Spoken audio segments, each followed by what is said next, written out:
अरे दुष्ट, मैंने दिक्पालों तक से जल भरवाया और तू एक राजा का मुझे सुयश सुनाता है। यदि तेरा मालिक, जिसकी गुणगाथा तू बार बार कह रहा है, संग्राम में लड़ने वाला योद्धा है, तो फिर वह दूत किस लिए भेजता है? शत्रु से संधि करते उसे लाज नहीं आती? पहले कैलाश का मंथन करने वाली मेरी भुजाओं को देख।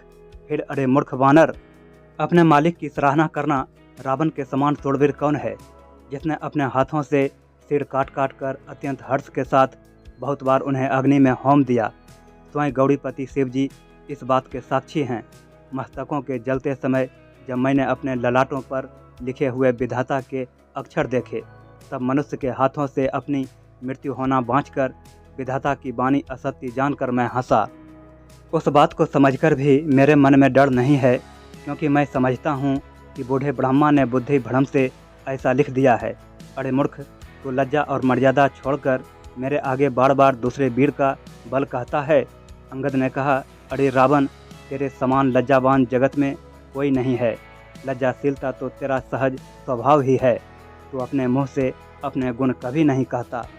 सिर काटने और कैलाश उठाने की कथा चित्त में चढ़ी हुई थी, इससे तूने उसे 20 बार कहा। भुजाओं के उस बल को तूने हृदय में ही टाल रखा है, जिससे तूने सशस्त्र बाहु बलि और बाली को जीता था। अरे मंदबुद्धि, सुन, अब बस कर। सिर काटने से भी क्या कोई शूरवीर हो जाता है? इंद्रजाल रचने वाले को वीर नहीं कहा जाता, यद्यपि वह अपने ही हाथों अपना सारा शरीर काट डालता है। अरे मंदबुद्धि, समझ कर देख, पतंगे मोहबस आग में जल मरते हैं, गधों के झुंड बोझ लाद कर चलते हैं, पर इस कारण वे शूरवीर नहीं कहलाते। अरे दुष्ट, अब बत बढ़ाव मत कर, मेरा वचन सुन और अभिमान त्याग दे। हे दसमुख, मैं दूत की तरह नहीं आया हूँ। श्री रघुवीर ने ऐसा विचार कर मुझे भेजा है। कृपालु श्री राम जी बार बार ऐसा कहते हैं कि सियार के मारने से सिंह को यश नहीं मिलता।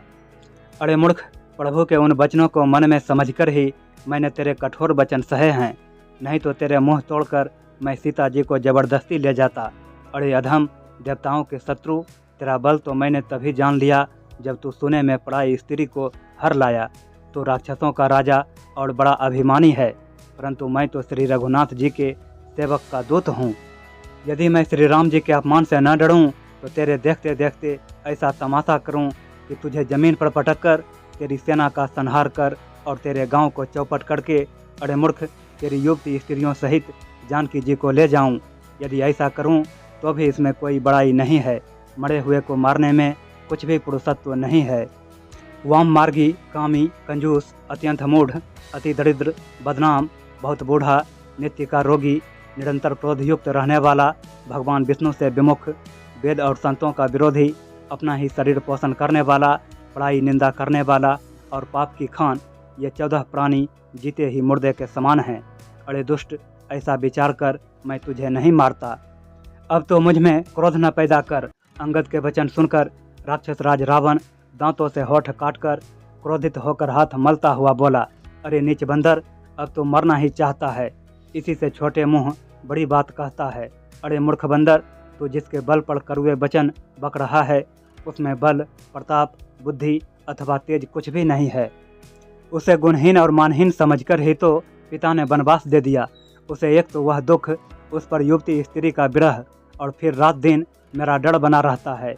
जिनके बल का तुझे गर्व है, ऐसे अनेकों मनुष्यों को तो राक्षस रात दिन खाया करते हैं। अरे मूढ़, जिद छोड़कर समझ।